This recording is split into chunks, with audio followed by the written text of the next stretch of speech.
الحمد لله رب العالمين والصلاة والسلام على سيد المرسلين أما بعد فأعوذ بالله من الشيطان الرجيم بسم الله الرحمن الرحيم الصلاة والسلام عليك يا رسول الله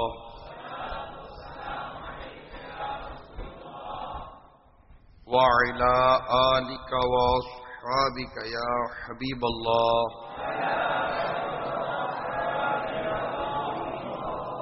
الصلاة والسلام عليك يا نبي الله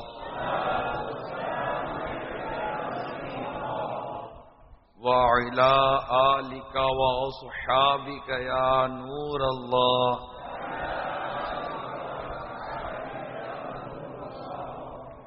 نبی رحمت شفیع امت صلی اللہ تعالی علیہ وآلہ وسلم پر درود و سلام پڑھنے کے بے شمار فضائل و برکات ہیں۔ چنانچہ منقول ہے کہ جس شخص نے اپنی زندگی میں سرکار مدینہ صلی اللہ تعالی علیہ وآلہ وسلم پر کثرت سے درود پاک پڑھے، اس کی موت کے وقت اللہ تعالی اپنی تمام مخلوقات سے فرمائے گا اس بندے کے لیے بخشش کی دعا مانگو۔ صلو علی الحبیب صلی اللہ تعالی علی محمد وعلی آلہ وصحبہ وبارک وسلم۔ انما الاعمال بالنیات، اعمال کا دار و مدار نیتوں پر ہے۔ نیت المومن خیر من عملہ، مسلمان کی نیت اس کے عمل سے بہتر ہے۔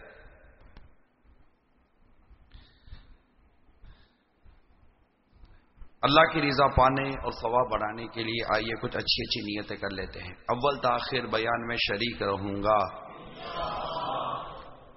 اول تاخیر موبائل فون بند رکھوں گا، درس و بیان کی تعظیم کی نیت سے جتنا ہو سکا 2 زانوں بیٹھوں گا، اہم باتیں لکھ لوں گا، حسب موقع عز و جل صلی اللہ تعالی علیہ وسلم رضی اللہ تعالی عنہ رحمت اللہ تعالی علیہ کہوں گا۔ اپنے لیے بھی کچھ نیتیں کیے لیتا ہوں۔ اعلاء کلمۃ الحق، یعنی اللہ کا کلمہ بلند کروں گا، نیکی کی دعوت پیش کروں گا، برائی سے منع کروں گا، دعوت اسلامی کے جملہ مدنی کام بشمول مدنی قافلہ مدنی انعام کی رغبت دلاؤں گا، حتی الامکان لکھا ہوا دیکھ کر بیان کروں گا، نگاہیں نیچی رکھنے کی عادت بنانے کے لیے جتنا ہو سکا نگاہیں نیچی رکھ کر بیان کرنے کی کوشش کروں گا۔ بلغوا عنی ولو آیا، حدیث پاک ہے، پہنچا دو میری طرف سے ایک ہی آیت کیوں نہ ہو، اس کی پیروی کروں گا۔ صلو علی الحبیب صلی اللہ تعالی علی محمد۔ میٹھے میٹھے اور پیارے پیارے اسلامی بھائیوں اور مدنی چینل کے ناظرین اور مجھے پردے میں رہ کر سننے والی اسلامی بہنوں، ہمارا جو آج کا موضوع ہے وہ بہت زیادہ اہمیت کا حامل ان معنوں پر بھی ہے کہ شاید ہی کوئی ہو جس کا کوئی پڑوسی نہ ہو۔ ایک حدیث پاک میں ہے، ایک شخص بارگاہ رسالت صلی اللہ تعالی علیہ وسلم میں حاضر ہو کر عرض گزار ہوا، یا رسول اللہ صلی اللہ تعالی علیہ وآلہ وسلم، میں بنی فلاں کے محلے میں قیام پذیر ہوں، مجھے سب سے زیادہ اذیت وہ شخص پہنچاتا ہے جو میرا سب سے زیادہ قریبی پڑوسی ہے۔ تو نبی رحمت شفیع امت صلی اللہ تعالی علیہ وآلہ وسلم نے حضرت سیدنا ابو بکر، عمر اور حضرت علی رضی اللہ تعالی عنہما کو بھیجا۔ وہ مسجد آئے، دروازے پر کھڑے ہو گئے، زور زور سے اعلان کرنے لگے، لوگوں سن لو، 40 گھروں تک دائیں بائیں آگے پیچھے ہمسائے ہوتے ہیں، اور وہ شخص جنت میں نہ جائے گا جس کا ہمسایہ اس کی شرارت سے خوف زدہ ہو۔ طبرانی شریف کی روایت۔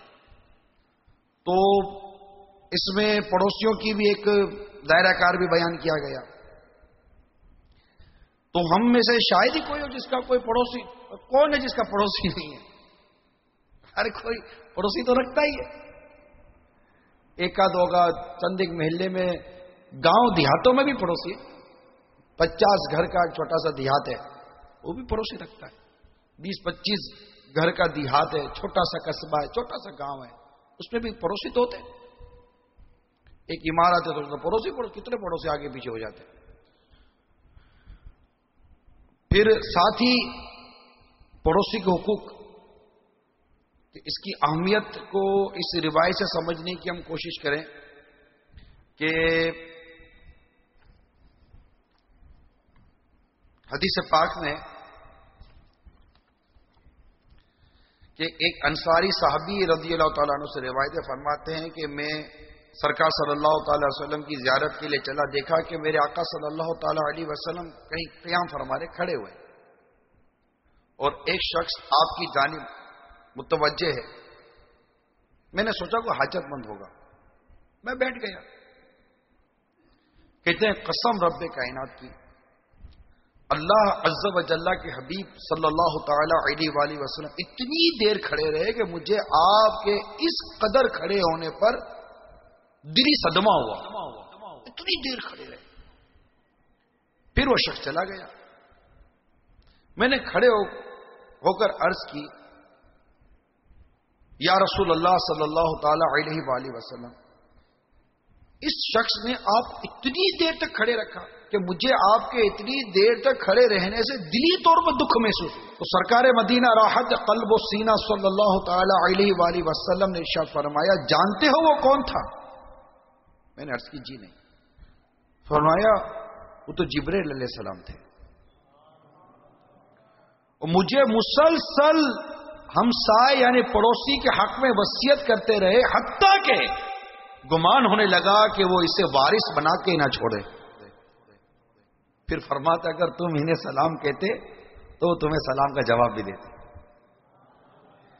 تو اس سے اندازہ کیجئے، یہ جو 2 روایتیں آپ کے سامنے میں نے بیان کی کہ اس سے پڑوسی کے متعلق جو آگے پیچھے دائیں بائیں کے حوالے سے جو ہوا یہ، اور مزید یہ کہ پڑوسی کے حوالے سے سرکار صلی اللہ تعالی علیہ وسلم کا یہ ارشاد کہ وراثت میں اس کو حصے دار نہ بنا دے. اتنی پڑوسی کی اہمیت بیان کی گئی ہے کتابوں کے اندر، روایت کے اندر.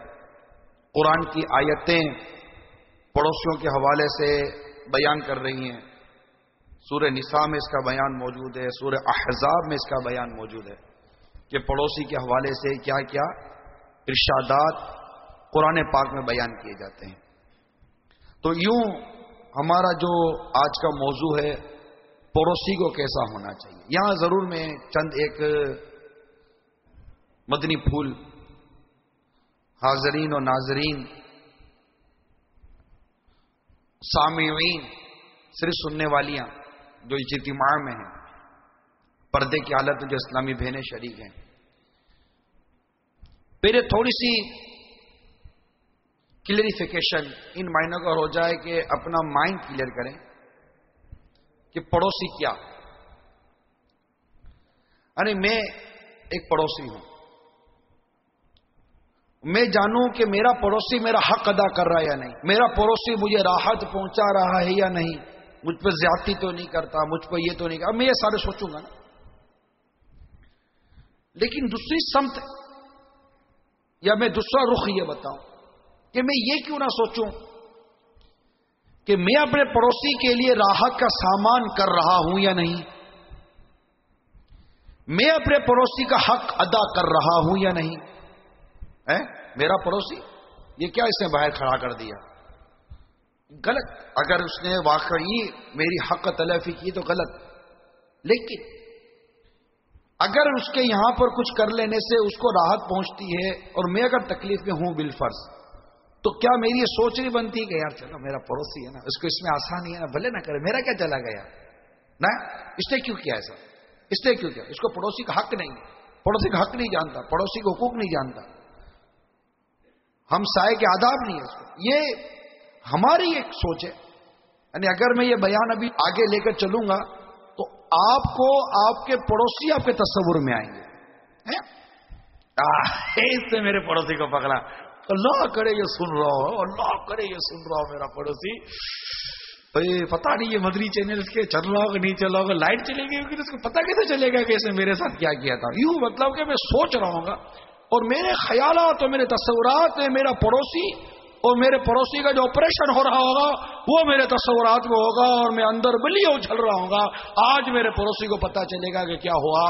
آپ سوچو کہ آپ کے ساتھ کیا ہو رہا ہے, آپ کا پڑوسی اچھا ہے یا نہیں ہے, یہ بات کی بات ہے. ارے خود آپ اچھے پڑوسی ہو یا نہیں ہو یہ پہلے اس پر غور کریں. اس لیے ہر شخص اپنے بارے میں سوچے کہ میں اچھا پڑوسی ہوں یا نہیں. پڑوسی کو کیسا ہونا چاہیے, اس میں آپ اپنے پڑوس کا تصور کرنے کے بجائے اپنا تصور باندھیں, کیونکہ آپ ایک پڑوسی ہیں.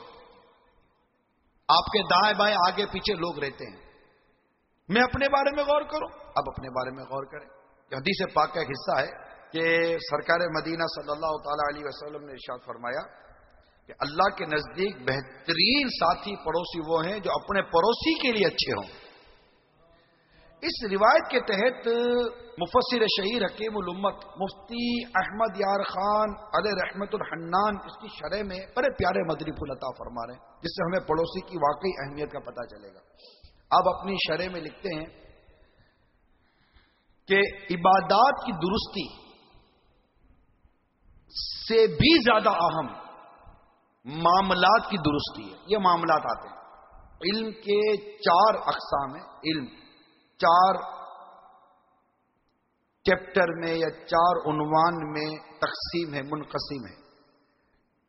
عقائد, عبادات, معاملات اور اخلاق. معاملات ایک دوسرے سے سلوک, برتاؤ, ملنا جلنا, یہ جو سارے معاملات میں آ جاتے ہیں.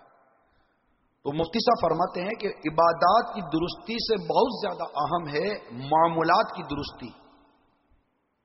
پڑوسی کے ساتھ سرحد فرمائی آپ نے کہ پڑوسی کے ساتھ ہر وقت معاملہ رہتا ہے. آپ دیکھیے کہ بھائی بعض اوقات ہفتے میں ایک دفعہ ملنے آ جاتا ہے, بہن مہینے میں ہفتے میں ایک دفعہ ملنے آ جاتی ہے. بچے عموماً شادی کر کر الگ ہو جاتے ہیں تو وہ مہینے میں ہفتے میں ایک دفعہ ملنے آ جاتے ہیں. یوں کئی رشتہ داروں سے چند دنوں کے بعد واسطہ پڑتا ہے, مہینوں کے بعد واسطہ پڑتا ہے. یوں مطلب کہ موقع خوشی غمی کے, اب تو اتنی دوریاں ہو گئی ہیں آج کے رشتہ داروں میں کہ خوشی غمی کے موقع پر کبھی ملاقاتیں ہو گئی تو ہو گئی, برسوں تک تو رشتہ داروں کا کوئی پوچھنے والا نہیں ہوتا. اللہ نے محفوظ فرمایا. عجیب و غریب کلچر ہو چکا ہے کہ وہ صلہ رحمی, رشتہ داری, آپس کے جو تعلقات کی جو پہلے جو ایک ہم آہنگی ہوتی تھی, مل ملاپ ہوا کرتا تھا, آج وہ نہیں ہے. بڑی دوری ہو گئی, نفسا نفسی کا دور ہے. اچھا یہ بات میں کچھ اپنے طور پر نہیں کر رہا, یہ سارے جانتے ہیں. جو نہیں ملتے وہ بھی یہ کہہ رہے کہ یار بڑے دور ہو گئے. کبھی کبھی شادی میں ملاقات ہوتی ہے یا کبھی کسی موت میں یہ ملاقات ہو گئی تو ہم کہتے ہیں کہ ہر کتنے عرصے کے بعد ہماری ملاقات ہوئی, کب آخری ملے تھے. ہم سوچتے ہو یہ بھی یاد نہیں آتا کب آخری ملے تھے. پتا چلتا وہ ماموں کا انتقال ہوا تھا نا, اس پہ ملے تھے. آج ماموں کے بیٹے کا بھی انتقال ہو گیا. تو موت میتوں میں, خوشی غمی میں کبھی اس طرح مطلب ملاقاتیں ہوتی ہیں. اب وہ رشتہ داروں کا ایسا مل ملاپ رہا نہیں ہے, اور اب رہتا ہے تو بے پردگیاں بہت ہو رہی ہوتی ہیں. ایک شریعت کے مطابق مل ملاپ کا یہاں کو اتنا رجحان نہیں رہا. مگر پڑوسی کا ایسا معاملہ ہے کہ کہہ سکتے ہیں کہ 3 ٹائم کھانا تو اس سے زیادہ ٹائم پڑوسی سے معاملہ ہے. ہر وقت ہر گھڑی پڑوسی کا معاملہ رہتا ہی ہے. فلیٹوں کا آج کل ہمارے سسٹم ہے, بلڈنگیں بنی ہوئی ہیں, عمارتیں بنی ہوئی ہیں. ایک ایک فلور کے اوپر کوئی 15-15, 20-20, 40 فلیٹ بھی ہوتے ہیں. بعض اوقات بڑی بڑی عمارتیں ہوتی ہیں, بڑے لمبے لمبے ان کے وہ کوریڈور بنے ہوئے ہوتے ہیں اور اس پہ فلیٹ نکلے ہوئے ہوتے ہیں. بچے کھیل رہے ہوتے ہیں. اب بچوں میں لڑائی ہو گئی, مسئلہ دیکھے بچوں میں لڑائی ہو گئی. اب بچوں میں لڑائی ہوئی تو بچوں کی لڑائی نہیں ہوئی, وہ یوں سمجھو کہ 2 پڑوسوں کی لڑائی ہو گئی. 2 آدمی ایک ساتھ کام کرتے تھے آفس کے اندر, ان کے بچوں میں لڑائی ہو گئی. تو جب بچوں میں لڑائی ہوئی تو ایک بچے نے جا کے گھر میں شکایت کی, تو اس کے وہ جا کر وہ عورت بات کرنے لگی پڑوسن سے, تو ان دونوں کی لڑائی ہو گئی. جب ان دونوں کی لڑائی ہو گئی تو آدمی جب رات کو آتا ہے تو عورت کا تو ماتھے کا ٹینک بھرا ہوا, اس کو تو اپنا ٹینک خالی کرنا ہے. اس نے سارا اونڈیلا, پتا ہے کیا ہوا, کیا ہوا, دیکھو اس نے یوں کیا, میں سمجھانے گئی تو یوں کہا، میں سمجھانے گئی تو یوں کہا، وہ جا کر وہ میں بات کرتا ہوں، اور وہ غصے میں وہ بات کرنے کے لیے گیا، ہاتھ میں کوئی چیز آئی، دونوں کی منہ ماری ہوئی، آدمیوں میں منہ ماری ہوئی، آدمیوں میں دو سے اٹھا کر اسے سر پہ دے مارا، تو وہ بھی کچھ کام کر رہا تھا، مزدوری کر رہا تھا گھر میں کوئی، تو اس نے بھی کوئی دو چیز پکڑی، اس سے اٹھا کر اس کو مارا، دونوں نے ایک دوسرے کو زخمی کر دیا، دیکھتے دیکھتے دونوں مر گئے، دیکھتے دیکھتے دونوں مر گئے۔ کہتے ہیں کہ جب دونوں کے گھروں سے جنازے اٹھے تو ان دونوں کے بچے محلے میں باہر کھیل رہے تھے۔ یہ ایک اس طرح کا واقعہ بنا ہے، اس طرح کا واقعہ یہ بنا ہے جو کہ میں نے اپنے انداز سے بیان کرنے کی کوشش کی۔ یعنی دو بچے لڑے، وہ تو بچے تھے نا، تو لڑ گئے، ان دو کے بچوں کی امیاں لڑ گئی، سب صبر تحمل بردباری، ٹھیک ہے میرے بچے کی غلطی ہو گئی، میں سمجھا دوں گا، بیٹا نہیں کر، نہیں یہ تو ہے ہی نہیں نا، میرا بیٹا تو کر ہی نہیں سکتا، تو آپ کا بیٹا پھر کیا کر سکتا ہے؟ بچہ تو بچہ ہوتا ہے، بچہ تو بہت کچھ کر جاتا ہے نا۔ آئے دن محلوں میں لڑائیاں یہ عورتوں کی ہو رہی ہوتی ہے، آئے دن عورتوں کی لڑائیاں ہو رہی ہوتی ہیں۔ ہمارے راستے میں شاید بس میں کم لڑائیاں ہوتی ہوں گی جتنے پڑوسی آپس میں لڑتے ہوں گے، وہ ان کا کس کو پتا چلے؟ بسوں میں پیسنجر واقعی کم لڑتے ہوں گے مگر پڑوسی اتنا لڑتے ہوں گے، اور اس میں عورتیں، اور عورتوں کے لڑائی کے بعد وہ جو ایسے مرد حضرات ہوتے ہیں جن میں تحمل بردباری معاملہ فہمی کم ہوتی ہے۔ اچھا یوں بولی، اب وہ عورت سے لڑنے جائے تو اس کی تو ویسے ہی بد حالت خراب ہوتی ہے، میں لڑوں گا تو عورت میرے کو بھی نہیں دعوت دے دے، تو وہ آدمی سے بات ہے تو سامنے آدمی بھی سن کر بیٹھا ہوا ہوتا ہے، اس کی بھی کیسٹ بھری ہوئی ہوتی ہے، اس کی بھی کیسٹ بھری ہوئی ہوتی ہے، دونوں آ کر اپنی اپنی کیسٹ ایک دوسرے پہ خالی کرتے ہیں، غصہ آ جاتا ہے۔ کسی جیل میں ایک مبلغ کا بیان تھا، بیان کے بعد سارے قیدی چلے گئے، ہمارے الحمدللہ جیلوں میں جو کام ہو رہا تھا مبلغ جا کر مختلف مواقع پہ بیانات کرتے ہیں، پھر ملاقاتیں بھی ہوتی ہیں، پھر لوگ اپنے بیرکس میں چلے جاتے ہیں، تو وہ کہتے ہیں کہ ایک قیدی مجھ سے ملا اور مجھے کہنے لگا کہ میں قتل کے جرم میں اندر میں ہوں، تو میں نے اس کو پوچھا قتل کے بارے میں کہ لوگ قتل کیوں کرتے ہیں، تو اس نے کہا کہ قتل کی اصل سبب غصہ ہے، غصہ آ جاتا ہے، غصے پر قابو نہیں رہتا، اور یہ ہمارا بھی ہے کہ غصہ آ جاتا ہے تو پہلے گالی نکلتی ہے، پھر ہاتھ ٹوٹتا ہے، پھر فائر ہو جاتا ہے، یا کوئی ایسی چیز مار دیتے جس سے وہ قتل ہو جاتا ہے۔ تو یاد رکھیے کہ مفتی صاحب فرماتے ہیں شرح میں کہ پڑوسی کے ساتھ اچھا برتاؤ کرنا چاہیے۔ یہ جو روایت تھی نا کہ اللہ کے نزدیک بہترین ساتھی پڑوسی وہ ہیں جو اپنے پڑوسی کے لیے اچھے ہوں، اس کے تحت فرماتے ہیں اچھا برتاؤ کرنا بہت ضروری ہے پڑوسی کے، اس کے بچے سمجھے، اس کی عزت و ذلت کو اپنی عزت و ذلت سمجھے، یہاں تک غیر مسلم پڑوسیوں کے بھی حقوق رکھے گئے۔ یعنی پڑوسیوں کے حقوق کا یوں بیان کیا جاتا ہے کہ اگر پڑوسی رشتہ دار ہے، پڑوسی مسلمان ہے، رشتہ دار ہے، تو حق کے پڑوس، حق کے مسلم، پہلا حق کے پڑوس، حق کے رشتہ داری۔ مثال کے طور پر آپ کی خالہ آپ کے پڑوس میں رہتی ہے، تو آپ کی خالہ آپ کے پڑوس میں رہتی ہے تو اب 3 حقوق ہو گئے خالہ کے۔ حق کے مسلم کہ خالہ اگر مسلمان ہے تو حق کے مسلم، پھر حق کے خالہ رشتہ داری کہ ماں کے بعد بڑا مقام خالہ کا بھی ہے حدیث میں، اور تیسرا حق کے پڑوس۔ اب جو پڑوس میں ہے یہ رشتہ دار نہیں ہے تو 2 حق ہو گئے، حق کے مسلم اور حق کے پڑوس۔ اور اگر پڑوسی نہ رشتہ دار ہے نہ مسلم ہے، غیر مسلم ہے، تو ایک حق ہو گیا حق کے پڑوس، جس کی صراحت حدیث مبارکہ میں بھی آئی ہے اور فقہ بیان کرتے ہیں، لہذا اس کی صراحت ہمیشہ ہر ایک کو اپنے یہاں کے علماء اہل سنت سے لے لینی چاہیے کہ میرا پڑوسی غیر مسلم ہے تو میں اسے کیا حق ادا کروں. اس کی بہت بڑی تفصیل ہے. اس کے بہت سارے استثناءات جس کو کہتے ہیں، یعنی کہ یہ کر سکتے، یہ نہیں کر سکتے، یہ کر سکتے، یہ نہیں کر سکتے. اس کی بہت ساری وضاحت ہے اور یہ ایک الگ پورا ایک ٹاپک ہے، ایک الگ پورا بیان ہے. البتہ یہ 3 حقوق ہیں. تو اب ہم دیکھیں کہ ہمارا پڑوسی کون ہے، پھر ان سب کے حقوق ادا کرنے ہوتے ہیں. اب مثال کے طور پر آپ کا کوئی پڑوسی اس سے بھی زیادہ کوئی مطلب کہ مزید کوئی اہمیت کا حامل ہے، تو یوں مطلب کہ جس طرح اس کے حقوق لگتے چلے جائیں گے آپ کو اس کے حقوق ادا کرنے پڑیں گے. تو غیر مسلموں کے بھی حقوق شریعت نے رکھے ہیں. آپ اس پر غور کیجئے کہ حضرت سیدنا با یزید بسطامی رحمت اللہ تعالی علیہ کا جو پڑوسی تھا وہ غیر مسلم تھا. اس کے بال بچے بھی تھے. تو وہ جو غیر مسلم تھا وہ سفر پر روانہ ہوا، بچے گھر ہی میں تھے. اب رات کو ان کے بچے رویا کرتے تھے. تو معلومات کی کہ بچے کیوں اتنا روتے ہیں، تو پتا چلا کہ گھر میں اندھیرا ہے اس لیے بچے روتے. تو با یزید بسطامی رحمت اللہ تعالی علیہ نے چراغ میں بہت سارا تیل ڈالتے اور ان کے گھر بھجوا دیا کرتے کہ بچے روئے ہی نہیں. تو بچے واقعی روشنی ہوتی تو چپ ہو جاتے تھے. اتنے میں وہ غیر مسلم سفر کر کے جب واپس لوٹا تو گھر والوں نے بتایا کہ ہمارے جو ساتھ جو پڑوسی ہے مسلمان، اس نے ہمارے ساتھ یہ حسن سلوک کیا کہ ہمارے بچے اندھیرے میں روتے تھے تو یہ اپنا چراغ دے دیتے تھے جس کی روشنی سے بچے چپ ہو جاتے تھے. تو باپ نے کہا کہ جس پڑوسی کی روشنی سے میرے اندھیرے گھر میں اجالا ہو گیا تو میں کفر کے اندھیرے میں کیوں رہوں، لہذا کلمہ پڑھ کر سارے مسلمان ہو گئے. کیسا انداز ہمارے بزرگوں. ایسا ہی ایک واقعہ حضرت سیدنا مالک بن دینار رحمت اللہ تعالی علیہ کا بھی ملتا ہے کہ آپ نے مکان کرائے پر لیا ہوا تھا. اب اس مکان کا پڑوسی بھی غیر مسلم تھا. تو سیدنا مالک بن دینار رحمت اللہ تعالی علیہ کے حجرے میں اس مکان کے دروازے کے قریب تھا تو اس کو پر نالا بنا رکھا تھا. تو گندگی اور یہ ساری چیزیں سیدنا مالک بن دینار رحمت اللہ تعالی علیہ کے گھر میں نجاست وغیرہ گرا کرتی تھی. تو اس نے مدت تک ایسا ہی کیا، مگر کبھی بھی حضرت سیدنا مالک بن دینار رحمت اللہ تعالی علیہ نے شکایت نہیں فرمائی.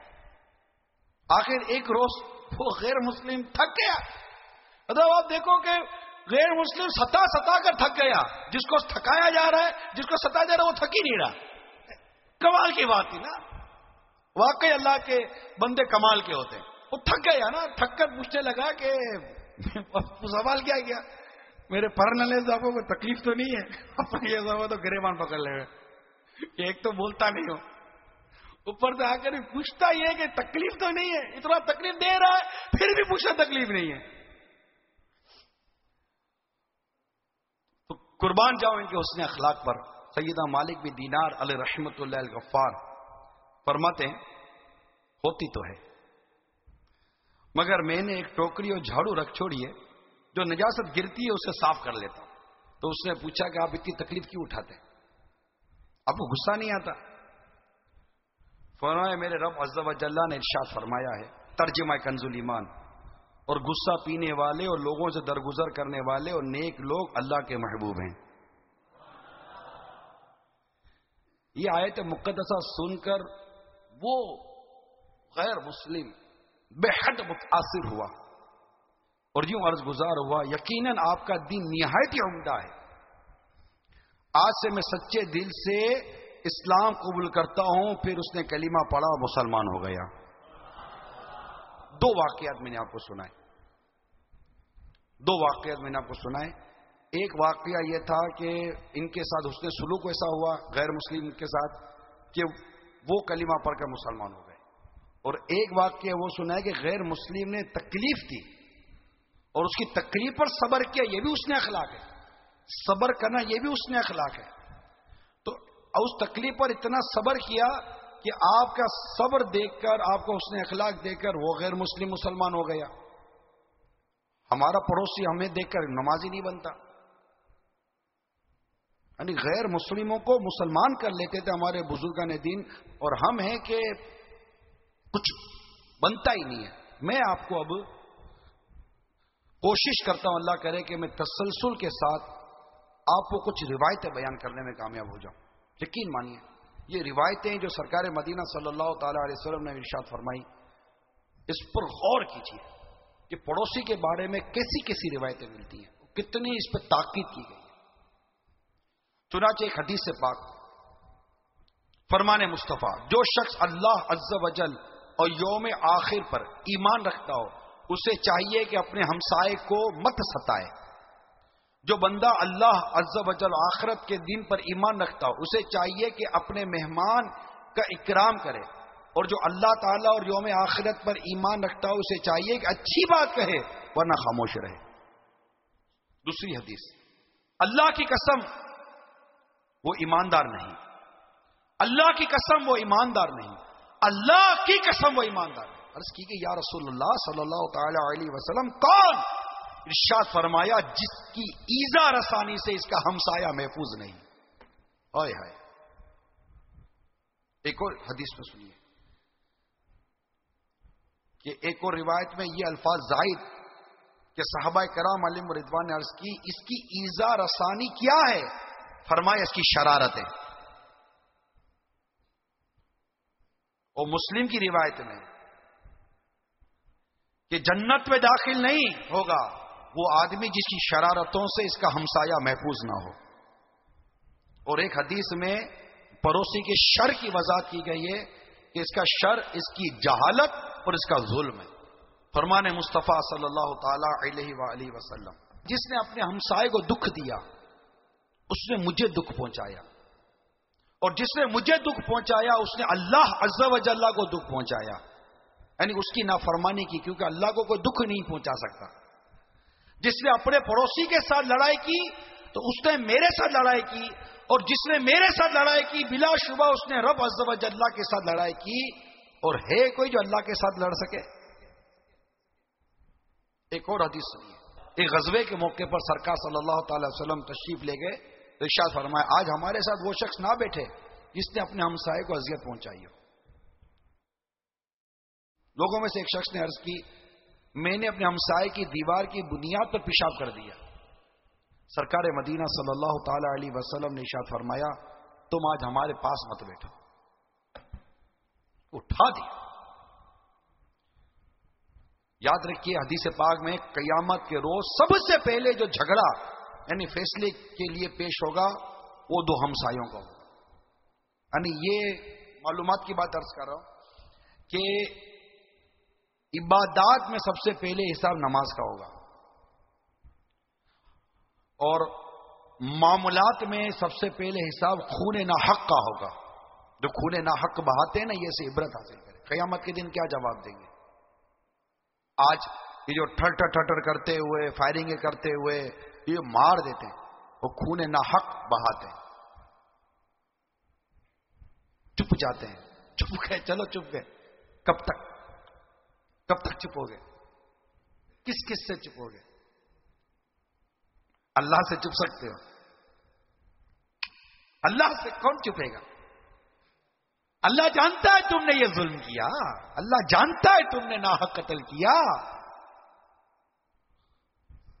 اور اس پر ایکڑیاں مارتے ہو، تڑیاں مارتے ہو، بدماشیاں کرتے ہو، لوگوں کو ڈراتے ہو، دھمکاتے ہو، جانتے نہیں ہو میں کتنا خطرناک آدمی ہوں۔ تمہارے اس شر سے تمہارے بھیلنے والے تمہارے پڑوسی ڈر رہے ہیں، بڑا خطرناک آدمی ہے، ڈاکو ہے، چور ہے، بدماش ہے، گالیاں دیتا ہے، دھمکیاں دیتا ہے، تھوڑا سا کچھ کرو تو لڑنے کو آ جاتا ہے۔ یہ ساری طبیعتیں جس میں وہ سب نوٹ کرے۔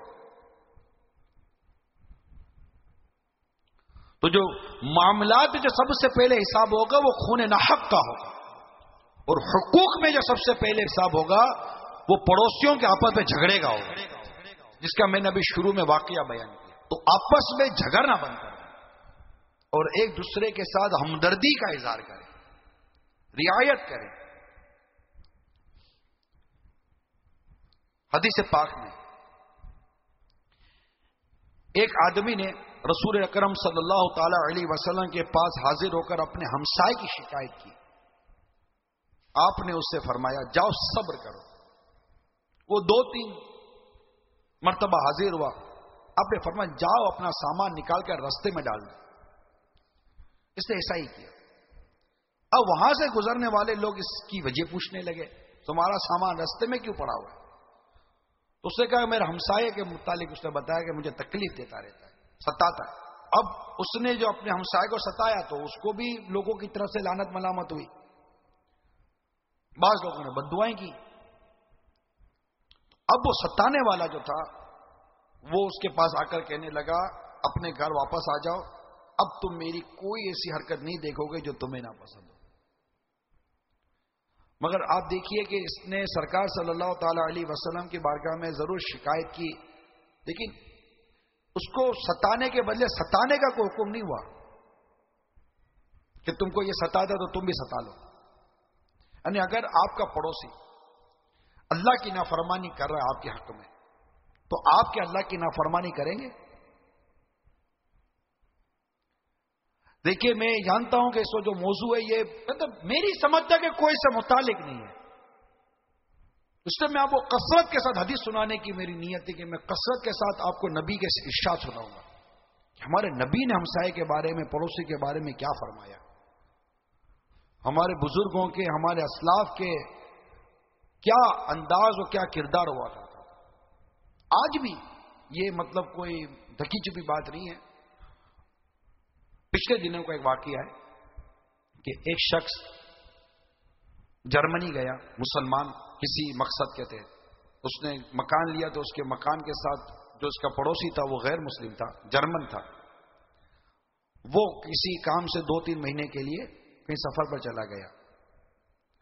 تو اس نے مسلمان جو پڑوسی تھا اس نے دیکھا کہ اس کے گھر کے باہر کچھ پیپر وغیرہ آتے رہتے تھے، ڈاک وغیرہ اس طرح کے پوسٹیج وغیرہ آتے رہتے تھے. اب وہ اسے دیکھا یہ تو ہوائیں آ رہی ہیں، یہ تو اڑ اڑ کے ساری چیزیں اڑ جائیں گی. تو اس نے کیا کیا کہ وہ اس کے پیپر اٹھاتا اپنے گھر میں رکھ لیتا. 2 یا 3 ماہ تک اس نے ایسا ہی کیا. جب 3 ماہ کے بعد وہ غیر مسلم واپس لوٹا تو اس نے جا کر وہ سارے پیپر اور جو چیزیں اس نے اٹھائی تھی وہ ساری جا کر اس کو واپس کی. اس نے کہا واٹ ڈڈ دس؟ اس نے سارا ڈیٹیل بتایا کہ یہ چیز تھی اور اسی طرح میں دیکھتا تھا اور میں نے سنبھال لی کہ پتہ نہیں اس میں کون سی چیز تمہارے کام کی ہو، ایکسپائری ہو گئی، نہ ایکسپائری ہو گئی، تمہارے کام کے لیٹر ہوں گے، یہ وہ 10 چیزیں اس کو بیان کی. تو اس نے غیر مسلم میں کوشچن کیا، سوال کیا کہ تیرا پرپس کیا ہے؟ پیسے چاہیے؟ تجھے کیا چاہیے؟ تو نے یہ جو خدمت کی، تو نے یہ میرے کام کیا، تو واٹس یور پرپس؟ تمہارا مقصد کیا تھا؟ اس نے کہا نتھنگ، کچھ بھی نہیں، یہ کہ بس تمہیں تکلیف نہ ہو. کیا کہا؟ یہ کہ تمہیں بس تکلیف نہ ہو. اب وہ حیرت سے دیکھنے لگا، وہ کلمہ پڑھ کر مسلمان ہو گئے.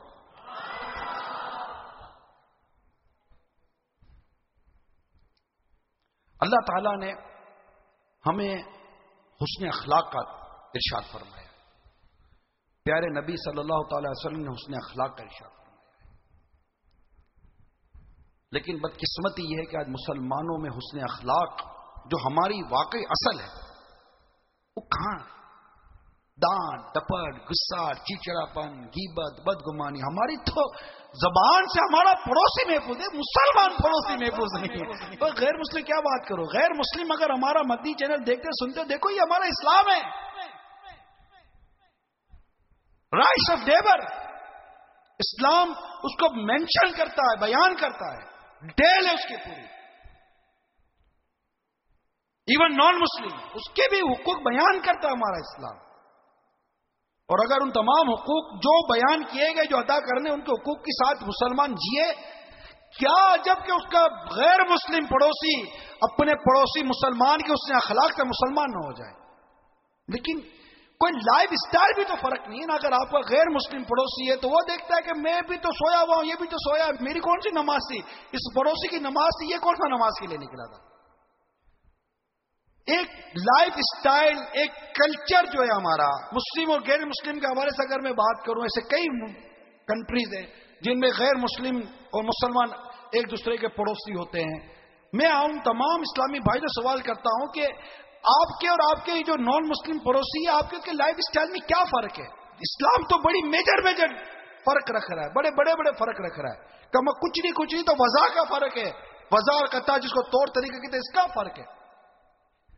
یعنی مسلمان کے گھر کا ماحول جب غیر مسلم کے گھر پر اثر کرتا ہے تو غیر مسلم اس اثر کو قبول کر کے مسلمان ہو جاتا ہے.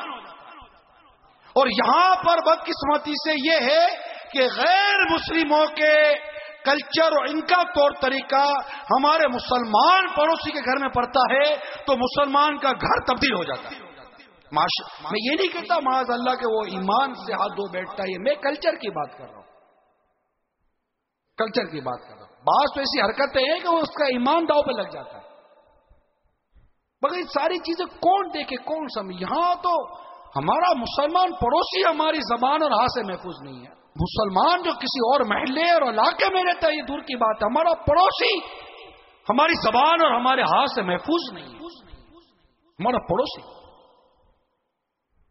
غیبت اس کی ہوتی ہے. امیر علیہ سنت نے اپنی کتاب غیبت کی تباہکاریاں کے صفحہ نمبر 358 سے پڑوسی کے بارے میں کی جانے والی غیبتیں بیان کی ہیں. مثال کے طور پر اب ایک غیبت، اس جیسے پڑوسی سے تو اللہ بچائے. دوسری غیبت، فلاں پڑوسن چال چلن کی اچھی نہیں. اب کتنی بڑی بھیانک بات ہے. کسی مطلب کے پاک دامن عورت پر تہمت لگا دی آپ نے، چال چلن کی اچھی نہیں ہے. کیسے کہہ رہے چال چلن کی اچھی نہیں ہے؟ پھر اتنی بے باکی ہوتی ہے اس کی لڑکیاں بہت خراب ہیں. ہاں بتایا پڑوسی کی لڑکیوں کے بارے میں، حالانکہ اس کی عزت آپ کی عزت، اس کی ذلت آپ کی ذلت ہے، اس کی رسوائی آپ کی رسوائی ہے. آپ کو تو اپنے پڑوسی کے اگر عیب ظاہر ہو بھی جائیں تو آپ کو تو چاہیے تھا کہ اپنے پڑوسی کے عیب ڈھکتے، پڑوسی کے عیب ڈھکتے. اس کے بچے کا کوئی عیب ہے تو اس کے بچے کا عیب ڈھکتے. ارے اس کی بات کیا کرتے؟ اس کا بچہ میں جاتا میرے پڑوس میں رہتا ہے نا. آپ 200 کلومیٹر دور جا کر اپنے پڑوسی کے بچے کی غیبتیں کرتے ہو، تہمتیں باندھتے ہو، برایا کرتے ہو. آپ کو حیا نہیں آ رہی، شرم نہیں آ رہی، کچھ بھی نہیں آ رہا. شرم نبی، خوف خدا یہ بھی نہیں، وہ بھی نہیں. اس کی بچیوں کی غیبتیں، اس کی بچیوں کی برائیاں کرتے ہیں. معاذ اللہ آپ کی اس بد کلامی اور بری زبان سے اگر اس بچی کے رشتے بند ہو گئے تو آپ کا کیا گیا؟ آپ کو تسکین ہوگی؟ معاذ اللہ سنا معاذ اللہ. یہ تو آپ کی طبیعت ہے کہ پڑوسی کو اذیت پہنچے، پڑوسی کو تکلیف پہنچے، پڑوسی پر کوئی آفت ٹوٹ پڑے تو کیا آپ کے دل پر اس کی تسکین پہنچے گی؟ سارے پڑوسی ایک دوسرے کے بارے میں غور کیوں نہیں کرتے؟ اتنی جگر شگاف روایتیں ہیں پڑوسیوں کے حقوق کے بارے میں. دماغ سوچتا رہتا ہے، دل کانپتا رہتا ہے. میرا پڑوسی مجھ سے مطمئن نہیں تھا. یعنی یہ پوچھا گیا بارگاہ رسالہ صلی اللہ تعالی وسلم، یہ خلاصہ یاد آ رہا ہے کہ مجھے کیسے پتا چلے کہ میں نے جو کام کیا وہ اچھا یا برا ہے؟ ارشاد ہوا کہ پڑوسی اچھا کہے تو اچھا ہے، پڑوسی برا کہے تو برا ہے. بتائیے، کیونکہ اور دوسرے دور کی بات ہے، پڑوسی تو جانتے ہیں نا ایک دوسرے کو. اب یہ تو ہمارے تو ایسا کلچر ہو گیا ہے کہ کیا بیان کروں، ایک پڑوسی دوسرے کو جانتے بھی نہیں. ہو سکتا ہے یہ موضوع آ جائے. البتہ میں پڑوسیوں کی غیبتوں کے بارے میں بیان کر رہا تھا. اس کے سارے لڑکے نمبر ہی ہیں یہ غیبت. وہ پڑوسن تو جب دیکھو کچھ نہ کچھ مانگنے آ جاتی ہے، ماچس تو گھر میں رکھتی نہیں، آئے دن اس کے ہاں تو جھگڑا ہی رہتا ہے. جب پتہ ہے تو سلو کروا دو نا، غیبتیں کیوں کرتے؟ کوئی اپنا کردار ادا کرو نا، محبت پیار کہ میں کو آپ کی مدد کر سکتا ہوں. آپ کو تکلیف نہیں ہو رہی، آپ کے پڑوسی کا بچہ بگڑ رہا، آپ کو تکلیف نہیں ہو رہی، آپ کے پڑوسی کا لڑائی ہو رہی، آپ کو تکلیف نہیں ہو رہی، میاں بیوی آپس میں نا اتفاقی کا شکار ہے معاذ اللہ، آپ کو تکلیف نہیں ہو رہی. تکلیف آپ کو فیلنگ نہیں ہے، لذت لے رہے، لذت. دیکھتی ہو پڑوسی کی آواز آئی تھی تو میں رات کو کیسے لڑ رہے تھے میاں بیوی. یہ کیا ہے یار؟ اب میں بول رہا ہوں آپ کو گھن آتی ہوگی اگر آپ نے یہ حرکتیں کی ہوگی. ہے واقعی میں نے یہ حرکت کی تھی، آپ کو گھن آتی ہوگی. چلو بھر پانی میں جیسے کہ وہ محاورہ نہ ڈوبنے کا جی چاہتا ہوگا. شرم و حیا کے حوالے سے عرض کر، اگر یہ بھی نہیں ہے اے اللہ ہمیں شرم و حیا عطا کر دے. غیبتیں میاں بیوی کی آپس سے بنتی نہیں ہے، یوں آپس سے باتیں کریں گے پڑوسی، آپس گھر میں بیٹھ کے باتیں کریں گے. پھر پتہ چلا ان کی لڑکی بھاگ گئی ہے، واللہ امان والا پیس. کتنا مطلب زبان رکتی بھی نہیں ہے نا, ہڈی نہیں ہے اس کے اندر, پھڑ کر کے پھسلتے. کل اس کے بڑے بیٹے نے اس پر ہاتھ اٹھایا تھا. اب اس کو پتا چلے گا کہ آپ نے یہ ساری باتیں کہیں کوڈ کی ہیں تو اس کو اچھا لگے گا. وہ پڑوسی تو بالکل پڑوسیوں کا کوئی حق ہی نہیں جانتا. اوپر کی منزل والا بڈھا وہ ستاتا ہے. اب بتاؤ یار, یہ بھی کو بھولنے کی بات ہے. ایک تو میرے بچے کو اس کے بچے نے مارا, جب فریاد لے کر گیا تو اوپر سے مجھ سے جھگڑنے لگا. اس کے بچوں کی شکایت کروں تو بالکل نہیں سنتا. بغیر دستک دیے ہمارے گھر کے اندر گھس جاتا ہے. ہمارا مکان مالک اوپر کی منزل پر رہتا ہے, ایسا تنگ کرتا ہے کہ بس کیا کہوں. اس پڑوسی کے بیٹے کی دھوم دھام سے شادی ہوئی, مگر ہمیں جھوٹے بہانے شادی کا کارڈ تک نہیں دیا. ہم کون سے ان کے کھانے کے لیے بیٹھے ہیں؟ اللہ نے ہم کو بہت دیا ہے. تو بہت دیا تو اس پر سوچ کیوں رہے ہو؟ یہ فیلنگ کیوں ہے کہ وہ کارڈ ہی نہیں دیا؟ ہو سکتا ہے ہمارا کردار ایسا نہ ہو. بتائیے پڑوس میں میری شادی میں آئے گی, میری شادی کا بھی کنڈا کر دے گی, یہاں بھی لڑے گی. بعض واقعی لڑا کا تیارہ ہوتی ہے. جب دیکھو میزائل, جب دیکھو میزائل, جب دیکھو میزائل. ایسا مزاج ہوتا ہے بعض عورتوں کا.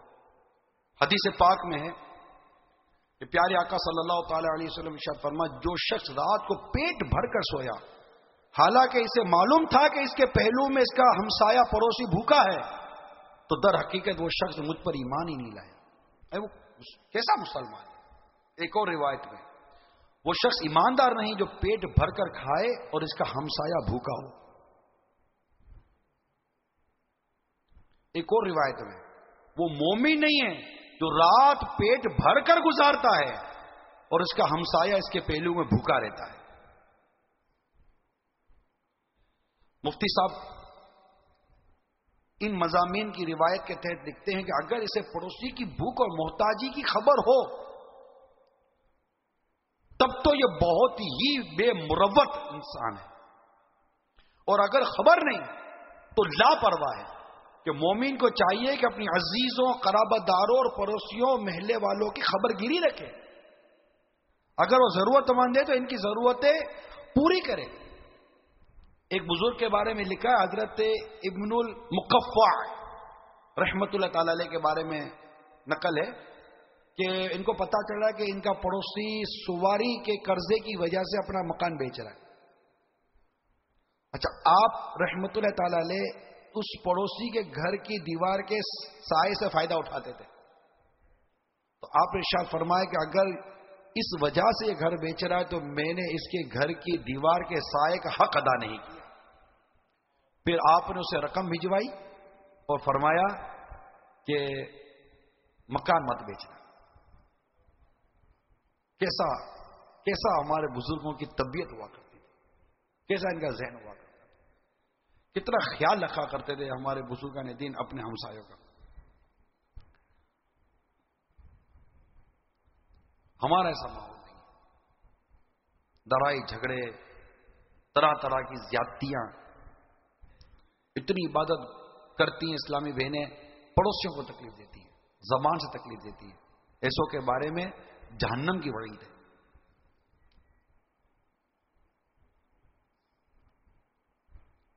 تو یہ میرے میٹھے اور پیارے اسلامی بھائیوں اور مدنی چینل کے ناظرین, رحم کرنا سیکھیے, غم بانٹنا سیکھیے, تکلیف دور کرنا سیکھیے. حدیث پاک میں پڑوسیوں کے حقوق بیان کیے گئے کہ پڑوسی کے یہ حقوق ہیں.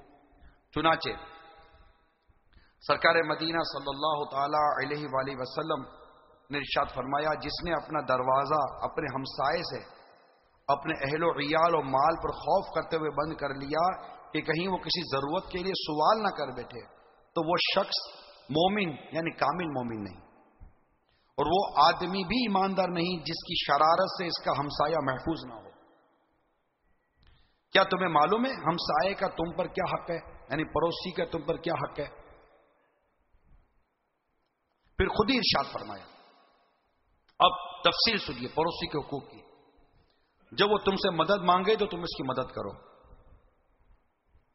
جب قرض کا سوال کرے تو اس کو قرض دو، جب محتاج ہو تو اس کا خیال کرو، جب کبھی بیمار پڑ جائے تو اس کی عیادت کو جاؤ، جب اسے کوئی خوشی حاصل ہو تو اسے مبارکباد دو، جب کسی صدمے سے دوچار ہو تو اس کے ساتھ تعزیت کرو، اور جب فوت ہو جائے تو اس کے جنازے کے ساتھ چلو۔ اس کی اجازت کے بغیر اس کے گھر کے ساتھ اتنا اونچا مکان نہ بناؤ کہ اس کے گھر کی ہوا بند ہو جائے، اور اپنی ہانڈی یعنی جو آپ کھانا پکاتے ہیں کی خوشبو سے اسے مبتلا اذیت نہ کرو۔ یہاں تو غیبت ہوتی ہے نا کہ اس کی ناک بڑی تیز ہے، میرے گھر میں جو پکتا ہے آ جاتی ہے، حالانکہ اس کے بچے بھوکے ہیں، بیچاری خود بھوکی ہے۔ آپ دیکھیے یہ حقوق بیان کیے جا رہے ہیں، اور اپنی ہانڈی کی خوشبو سے اس سے مبتلا اذیت نہ کرو، یا اس سے اس ہانڈی میں سے کچھ حصہ بھیج دو۔ جب کوئی پھل خرید کے لاؤ تو ہدیتاً اس سے بھی کچھ بھیجو، اور اگر ایسا نہیں کر سکتے ہو تو اس پھل کو چھپا کے رکھو۔ ہے اسلام کی تعلیمات دیکھو، اگر ایسا نہیں کر سکتے تو اس پھل کو چھپا کر رکھو، اور تمہارا بچہ پھل لیے ہوئے باہر نہ نکلے۔ کتنی اہمیت ہے پڑوسی کی، کتنی اہمیت ہے پڑوسی کی، کتنی قدر و منزلت ہے پڑوسی کے حوالے سے۔ ہمارا پڑوسی غم میں ڈوبا ہوا ہے، ہمیں کیا پڑا ہے؟ بلکہ اب تو پوزیشن یہ ہے کہ بعض سوسائٹیز ایسی کہ جس میں یہ کہہ کر گھر لیا جاتا ہے، ارے بھائی ہم تو ایسی جگہ رہتے پتہ ہی نہیں ہمارے قریب کون رہتا ہے، یہ آپ کو پتا ہو، پتہ ہی نہیں۔ اسلام کی تعلیمات اس سے ہٹ کر ہے، پڑوسی کے بارے میں پتہ ہونا چاہیے، ان کے حقوق کے بارے میں پتہ ہونا چاہیے، ان کی خوشی غمی کے بارے میں پتہ ہونا چاہیے، ان کے غم اور دکھ کو دور کرنے کی کوئی سوچ، کوئی اس معاملے میں کوئی مطلب کہ ایسے ارشادات سرکار صلی اللہ علیہ وسلم کے ملتے ہیں کہ آج بھی خود کوشش کرے کہ میں کاش میں اپنے پڑوسی کے کسی مسلمان کے کام آ جاؤں۔ حدیث پاک میں جو میرے کسی امتی کی حاجت پوری کرے اس سے اس کی خوشی چاہتا ہو، یعنی کوئی دنیاوی غرض و غایت، نام و نمود، شہرت طلب ہی نہیں، اس سے اس کی خوشی چاہتا ہو کہ یار یہ خوش ہو جائے گا۔ کہ حدیث پاک میں آتا ہے فرائض کے بعد جو اچھی عبادت ہے، فرائض کے بعد جو اعلیٰ عبادت ہے وہ یہ ہے کہ کسی مسلمان کا جی خوش کر دے۔ مسلمان کا دل خوش کرنا 60 برس کی نفلی عبادت سے بہتر ہے۔ تو حدیث میں ہے جو میرے کسی امتی کی حاجت پوری کرے اس سے اس کی خوشی چاہتا ہو تو اس نے مجھے خوش کیا، اور جس نے مجھے خوش کیا اس سے اللہ کو خوش کیا، اور جس نے اللہ کو خوش کیا اللہ تعالیٰ اسے جنت میں داخل کرے گا۔ اور ایک اور حدیث میں جو کسی غمگین کی مدد کرے اس کے لیے 73 بخششیں لکھی جاتی ہیں۔ کتنی؟ 73 بخششیں لکھی جاتی ہیں، جن میں ایک تو اس کے تمام کاموں کی درستی ہے۔ ایک بخشش جو اس کو عطا کی گئی تمام کاموں کی درستی اس سے ہو جائے گی، بقیہ 72 مغفرتیں اس کے لیے قیامت کے دن کے درجے بلند کریں گی۔ اے میٹھے اسلامی بھائی، مدنی چینل کے ناظرین، کیا ہی اچھا ہو، وہ مجھے پردے میں رہ کر سننے والے اسلامی بہنوں، کیا ہی اچھا ہو کہ ہم آج کے سنت و بڑے بیان سے فارغ ہو کر ایک کاش ہمارے گھروں کے دروازے کھلیں اور ایک پڑوسی دوسرے پڑوسی کے پاس شریعت کے تقاضے پورے کرتے ہوئے چلا جائے کہ مجھے معاف کر دیجیے، مجھے معاف کر دیجیے، میں نے آج تک آپ کے حقوق سمجھے نہیں، میرے بچوں نے آپ کو تکلیف دی، میرے گھر سے آپ کو تکلیف پہنچی، بہت کچھ آپ کو اذیتیں دی ہیں، کبھی گاڑی کے ذریعے اذیت دی، کبھی کیا اذیت دی، کبھی کیا اذیت دی، نہ جانے کیا کیا میں نے آپ کی حق تلفیاں کی ہوں گی، مجھے معاف کر دیجیے۔ یعنی ایسا ہو کہ ایک پڑوسی دروازہ کھولے تو دوسرا پڑوسی نے بھی دروازہ کھولے، دونوں کے راستے میں ملاقات ہو جائے اور دونوں ملے، دونوں میں بھی اسی کام کے لیے آپ کے پاس آ رہا تھا۔ اللہ اللہ، اگر ایسا ماحول ہو جائے تو کہاں نفرت ہے، کہاں قدورت، کہاں بغض، کہاں حسد. یہاں تو پڑوسی کی گاڑی آ جائے تو دوسرا پڑوسی حسد کرتا ہے اسے، معاذ اللہ سما معاذ اللہ، چگلی کھاتا ہے. اس میں یاد آیا مجھے، عموماً یہ جو گھر میں کام والیاں رکھتے ہیں نا، اگر کام والیاں کچھ سن رہی ہیں، عموماً اس طرح ہوتے مدنی چینل پر یا اجتماع وغیرہ میں ہوتے ہیں، یا جن کے یہاں کام والیاں ہوتی ہیں، ماسیاں ہم جس کو بولتے ہیں، یہ تھوڑی توجہ کریں. اس طرح کی شکایتیں ملتی ہیں کہ آپ چونکہ ایک محلے کا کام لیتی ہیں، بعض اوقات آدھا 2 گھنٹہ ادھر کام کرنا، آدھا 2 گھنٹہ ادھر کام کرنا، 3-4 گھر کے کام ایک دن میں نپٹانے ہوتے ہیں. اللہ تعالیٰ ان کام والیوں کو بھی شریعت کے تقاضے پورے کرنے کی توفیق عطا فرمائے. یہ شریعت کے تقاضے پورے نہیں کرتی. البتہ موضوع میرا یہ نہیں ہے، ان میں بعض کا سا مزاج ہوتا ہے. اب یہ پڑوسی کے گھر میں آدھا پونا گھنٹہ نہیں تو اب گھر میں 10 قسم کی باتیں ہوتی ہیں. ماں بچوں کو بھی ڈانٹ رہی ہوتی ہے، بچے ماں کو کچھ بول رہے ہوتے ہیں، میاں بیوی میں بعضوں کا چپکلش ہو جاتی ہے، تو وہ کام والیاں کچن میں یا کہیں بھی کھڑے کھڑے مطلب سن رہی ہوتی ہے، کان میں روئی ڈال کے تو چلنے سے رہی وہ. مگر یہ غور کرے کہ ساری باتیں جو آپ کے کان میں چلی گئیں، ایک تو یہ بے احتیاطی بہت ہے گھر والوں کی کہ ایک پرائی عورت ہے یا پرایا شخص ہے جو کام کر رہا ہے. کئی ملازم ہوتے ہیں، کئی عورتیں ہوتی ہیں، کئی آدمی ہوتے ہیں، ٹھیک ہے، ملازمت کرتے ہیں، ڈرائیور ہوتے ہیں، تو پیچھے بیٹھے ہوتے ہیں گھر والے، اور یہ مطلب یہ سب جو آپ میں سمجھ دے جو میں کہنا چاہ رہا ہوں. تو ان کے سامنے گھر کی باتیں ہو رہی ہوتی ہیں، بچوں کے معاملات، کھانے پکانے کے معاملات، ساس بہو کے معاملات، شوہر میاں بیوی کے معاملات، یہ سب ان کے سامنے ہو رہا ہوتا ہے. یہ بعض اتنے کم ظرف قسم کے ہوتے ہیں اور اتنا ان کا عجیب و غریب ان کا حساب ہوتا ہے کہ جب یہ پڑوس میں جائیں گے نا یا کسی اور گھر میں جائیں گے تو اس گھر کی تمام کمزوریاں برائیاں، آپ کا گھر بہت اچھا، میں تو ادھر دیکھتی ہوں لڑتے ہی رہتے ہیں میاں بیوی آپس میں، یار تم کو خدا کا خوف نہیں ہے، تم اس گھر کی برائیاں یہاں بیان کر رہی ہو. ایسی اگر آپ کے گھر میں ماسیاں ہیں یا کوئی ایسا کوئی بھی آپ کا عملہ ہے، خدا را ان سے بچیے. یہ گھروں میں لڑائیاں کروا دیتی ہیں، میاں بیویوں میں بھی لڑائیاں کروا دیتی ہیں، پڑوسیوں میں بھی لڑائیاں کروا دیتی ہیں. میں اول تو ان کو سمجھاتا ہوں کہ یہ عادت انتہائی گندی عادت ہے. اسلام ہمیں عیب چھپانے کا درس دیتا ہے کہ جو مسلمان کے عیب چھپائے گا اللہ قیامت کے دن اس کے عیبوں کو چھپائے گا. آپ اسلام کو پڑھے تو صحیح، مسلمانوں کے آپس کے تعلق کو پڑھے تو صحیح جو اسلام بیان کرتا ہے. مسلمان بھائی بھائی ہیں، نہ اس کی غیبت کرتا ہے، نہ اسے حسد کرتا ہے، نہ اس کو تہمت باندھتا ہے، نہ اس کو طعنہ دیتا ہے، نہ اس کے عیب کھولتا ہے، نہ اس کی جستجو میں رہتا ہے، نہ اس کے عیب ٹٹولتا ہے، بلکہ ایک دوسرے کے لیے تو فدا ہوتا ہے. مسلمان کو کاٹے گا، مسلمان کے کپڑے اتارے گا، معاذ اللہ اس کی برائیاں کر کر، اس کی غیبتیں کر کر، اس پر تہمتیں باندھ کر، اس سے بغض کر کے، اسے کینہ کر کے، اسے حسد کر کے. مسلمان کے ساتھ کیسے کرے گا یار؟ سمجھ میں نہیں آتی. مسلمان کے خلاف سازش کرے گا، مسلمان کو دھوکہ دے گا، کیسے ممکن ہے؟ سمجھ نہیں آتی. لیکن عجیب حال ہو گیا ہمارا، عجیب حال ہو گیا. اللہ ہمارے حال پر رحم فرما. تو اس طبقے سے بچیں، اس طبقے سے بچے، اور یہ طبقہ جو اس کام میں مبتلا ہے وہ خود کو اس سے بچائے. یہ نہ کریں، یہ حرکت اچھی نہیں ہے. یہ لڑائی جھگڑا کروانا یہ اچھی عادت نہیں ہے، بری عادت. اللہ تعالی ہم سب کو محفوظ فرمائے اور ان کو بھی ہدایت عطا فرمائے پیارے حبیب صلی اللہ تعالی علیہ وسلم کے صدقے میں. اسی طرح اپنے پڑوسی کو نیکی کی دعوت دیں. آپ نمازی ہیں، آپ کا پڑوسی نمازی نہیں ہے. آپ نیک ہے، آپ کا پڑوسی نیک نہیں ہے. اسے نیکی کی دعوت دیں.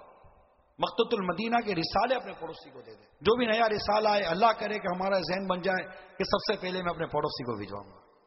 تو یوں نیکی کی دعوت دیں. حضرت امام احمد بن حنبل رحمت اللہ تعالی علیہ ایک حدیث نقل کرتے ہوئے فرماتے ہیں قیامت کے روز ایک شخص پڑوسی کے خلاف بارگاہ الہی عز و جل میں دعویٰ کرے گا، یا اللہ دنیا میں یہ میرا پڑوسی تھا اور اس نے میرے ساتھ خیانت کی، دوسرا شخص جواب میں عرض کرے گا، اے اللہ تیری عزت اور تیرے جلال کی قسم، میں نے نہ کبھی اس کے مال میں کوئی خیانت کی اور نہ اس کے اہل میں۔ مدعی یعنی دعویٰ کرنے والا عرض کرے گا کہ یہ تو ٹھیک ہے کہ اس نے میرے مال اور اہل کے بارے میں کوئی خیانت نہیں کی، لیکن یہ مجھے گناہوں اور برائیوں میں مبتلا دیکھتا تھا، مگر پھر بھی مجھے سنبھالنے کی کوشش نہیں کرتا تھا۔ اس جرم کی پاداش میں، یعنی پڑوسی کی اصلاح نہ کرنے کی پاداش میں، اس جرم میں اس کو دوزخ کا فیصلہ سنا دیا جائے گا۔ معاملہ نازک، پڑوسی کا معاملہ ہے نازک۔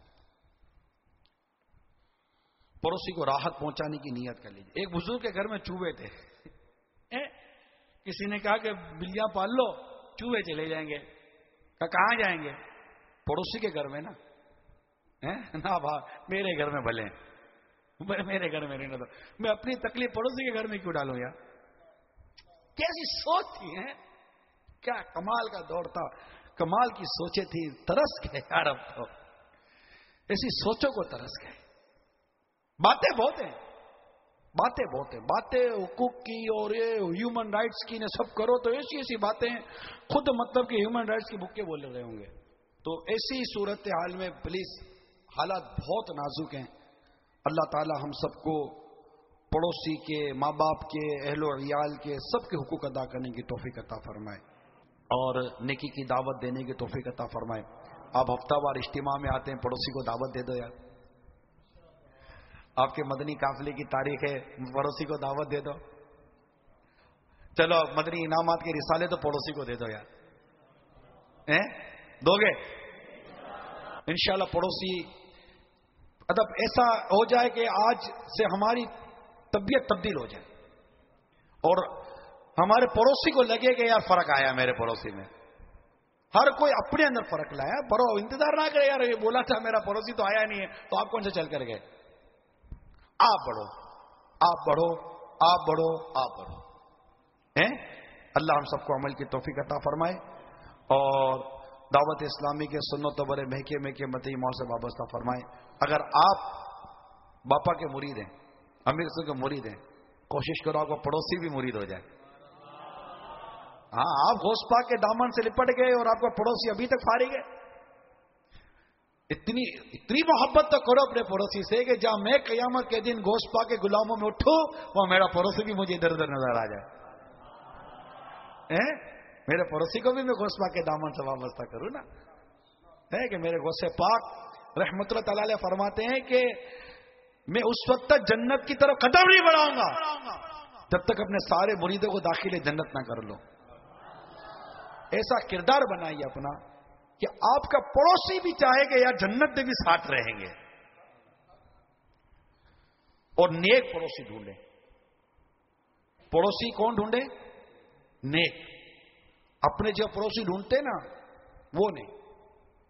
میں اب اس کی ڈیٹیل میں نہیں جاتا، ایک ہی ڈیٹیل دیتا ہوں، پڑوسی نیک ڈھونڈے۔ ایک نیک پڑوسی کی صدقے میں اس کے 100 پڑوسیوں کو امان نصیب ہوتا ہے۔ 100 پڑوسی پروٹیکشن میں آتے ہیں ایک نیک پڑوسی کی وجہ سے، ایک نیک پڑوسی کی وجہ سے۔ نیک پڑوسی ڈھونڈو جہاں نیک رہتا ہو، متقی، پرہیزگار، نمازی، سچا پکا عاشق رسول رہتا ہو، کبھی 11ویں کرتا ہو، 12ویں کرتا ہو، چھٹیاں مناتا ہو، شب قدر میں بھی مدینہ مدینہ ہو تو شب برات میں بھی مدینہ مدینہ ہو، اور پکا سچا عاشق رسول، حال حضرت کی 25ویں بھی مناتا ہو اور 26ویں تو مدینہ مدینہ کرتا ہو، عاشق مدینہ مدینہ پڑوسی ڈھونڈو تو مدینہ مدینہ ہو جائے گا۔ پڑوسی تو قبر میں بھی اگر نیک پڑوسی ہو تو کام آتا ہے۔ ایک شخص کو کسی وجہ سے قبر کھولی گئی منتقل کرنے کے لیے، اسباب سے بنے، تو دیکھا تو اس کے دونوں ناک کے دھتنوں میں پھول خوشبو دے رہے تھے۔ یار کیا نیک مردہ ہے، نکالا کہیں اور دفن کیا تو وہی پھول سانپ بن گئے۔ معلومات کی تو پتہ چلا کہ یہ جو شخص تھا جس کو تم نے نکالا یہ تو گناہگار، اور یہ اس کا اصل انجام ہے، اس کو عذاب تھا، مگر اس کا پڑوسی مردہ نیک ہے۔ اس کو وہیں دفن کر دو کہ اس کے پڑوسی مردے کی وجہ سے اس کا عذاب راحت اور انعام میں تبدیل ہو گیا. دیکھیے پڑوسی. اللہ ہمیں نیک اور اچھے پڑوسی عطا فرمائے اور ہمیں نیک اور اچھا بنائے. آمین. بجاہ النبی الامین صلی اللہ تعالی علیہ وآلہ وسلم. صلو علی الحبیب صلی اللہ تعالی علی محمد.